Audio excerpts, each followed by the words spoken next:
los Necrontyr. Su historia no comienza con grandeza, no comienza con poder, comienza con dolor. Su planeta orbitaba una estrella enferma, una estrella que no brillaba con la calidez del sol, sino que ardía con una rabia lenta y envenenada. Llanuras emitiendo radiación de alta energía de forma constante, vientos de partículas cargadas que barrían la superficie, tormentas electromagnéticas que hacían los cielos parpadear con colores enfermos, y sobre esa superficie los Necrontyr intentaban sobrevivir. Sus cuerpos eran frágiles, más frágiles que los de cualquier otra especie inteligente de la galaxia. La radiación penetraba su piel, dañaba su ADN de forma acumulativa e irreparable, sembraba cánceres que crecían lentos y dolorosos. Cada Necrontyr nacía con la sentencia de muerte ya escrita en sus células. Sus vidas no eran más que unas pocas décadas de sufrimiento creciente, décadas en las que veían a sus padres envejecer y morir, en las que veían a sus hijos nacer ya marcados, en las que la enfermedad no era una posibilidad, sino una certeza. Sus ciudades no eran ciudades en el sentido que otras razas entenderían.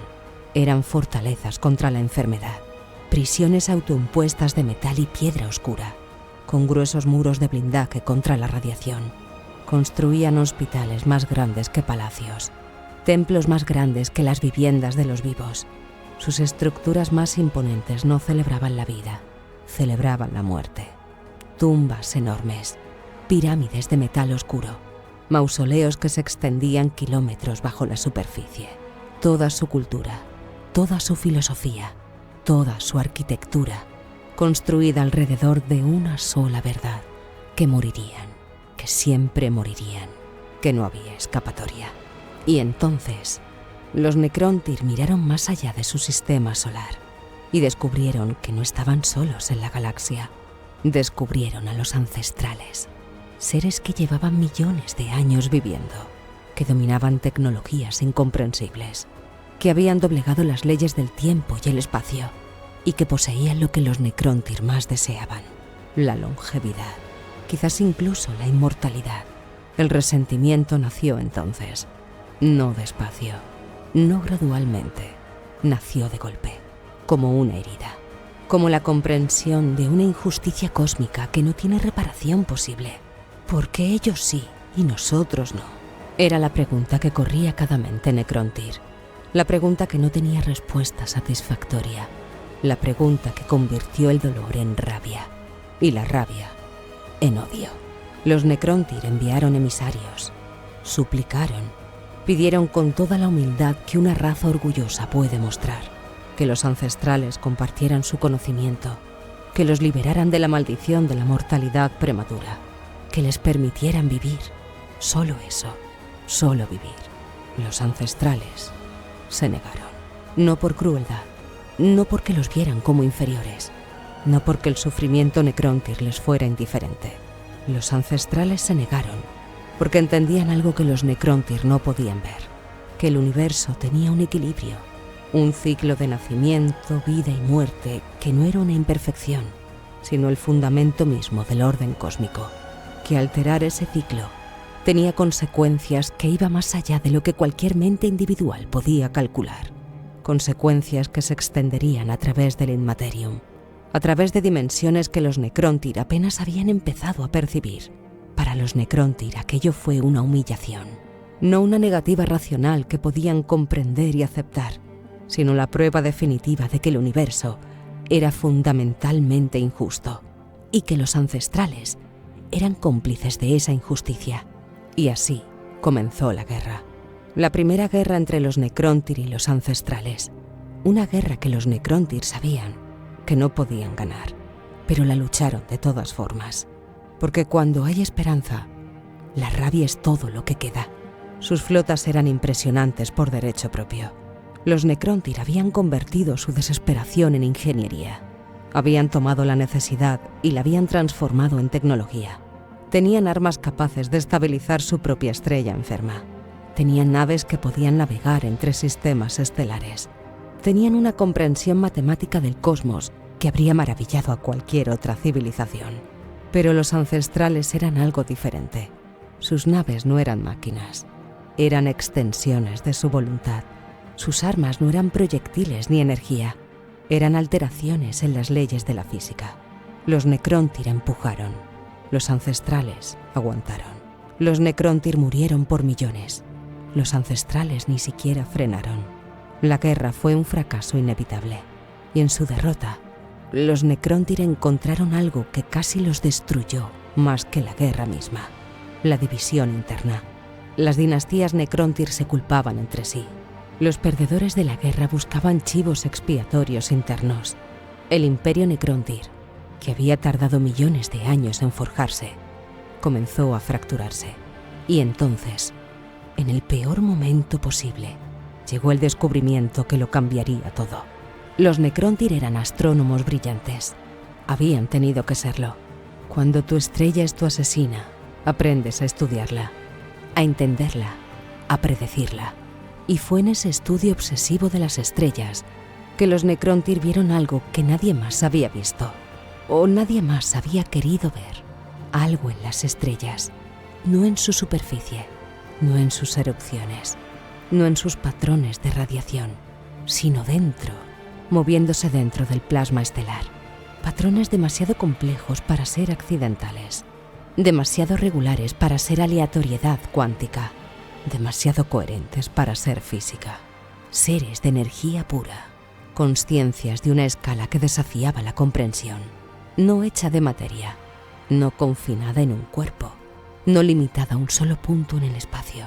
Entidades que se extendían sobre la superficie de los soles, que se alimentaban de su energía, que los devoraban lentamente, con paciencia geológica, vampiros de las estrellas. Entidades más antiguas que los propios ancestrales, de una antigüedad que los propios ancestrales no podían calcular con certeza, anteriores a cualquier civilización conocida, quizá tan antiguos como las primeras estrellas. Los Necrontyr los llamaron Setán, los dioses estelares, los vampiros de las estrellas. Los Setán no eran como los dioses del caos que nacerían mucho después. No eran criaturas del Inmaterium. No eran manifestaciones de las emociones y deseos de los seres vivos. Los Setán eran algo diferente, algo más antiguo, algo de este universo, pero más allá de sus leyes habituales. Una energía consciente, energía que en los primeros momentos del universo habría adquirido coherencia, habría adquirido voluntad, habría adquirido hambre. Un hambre de energía, un hambre que solo las estrellas podían satisfacer. Pero los Setán tenían un problema fundamental. No podían interactuar con el universo material. Podían devorar estrellas, pero no podían tocar planetas. No podían moverse entre sistemas. No podían actuar en la escala de los mundos habitados. Eran poderes cósmicos, atrapados en las estrellas que consumían. Los más notorios entre ellos eran aquellos que luego marcarían el destino de la galaxia. El Noctámbulo, el que usaría los Necrontyr para grabar en los genes de todas las razas mortales el miedo instintivo de la muerte, el engañador, el maestro de la manipulación que nunca diría una mentira directa, pero cuya verdad era siempre una trampa, el dragón del vacío, el señor de la materia y la máquina, cuya influencia sobre cierta raza humana del futuro lejano aún no había sido comprendida completamente, y otros, muchos otros, cuyos nombres se perdieron en el tiempo. Los Necrontyr eran ingenieros, y cuando encontraron a los Setán, la mente de un ingeniero no vio dioses, vio un problema técnico, seres de energía pura que necesitaban un contenedor material. ¿Qué material podría contener una entidad de energía estelar? La respuesta fue el necrodermis, metal viviente, no metal en el sentido convencional, sino una aleación a nivel cuántico, diseñada para ser el puente entre energía pura y materia física. Un material que podía cambiar de forma, que podía autorrepararse, que podía canalizar energías que habrían destruido cualquier otro material. Y los Setán aceptaron. Por supuesto que aceptaron. ¿Qué entidad consciente rechazaría la posibilidad de actuar en el mundo? De ver, de tocar, de caminar, de dejar de estar atrapada en el fuego de las estrellas y moverse libre entre los mundos.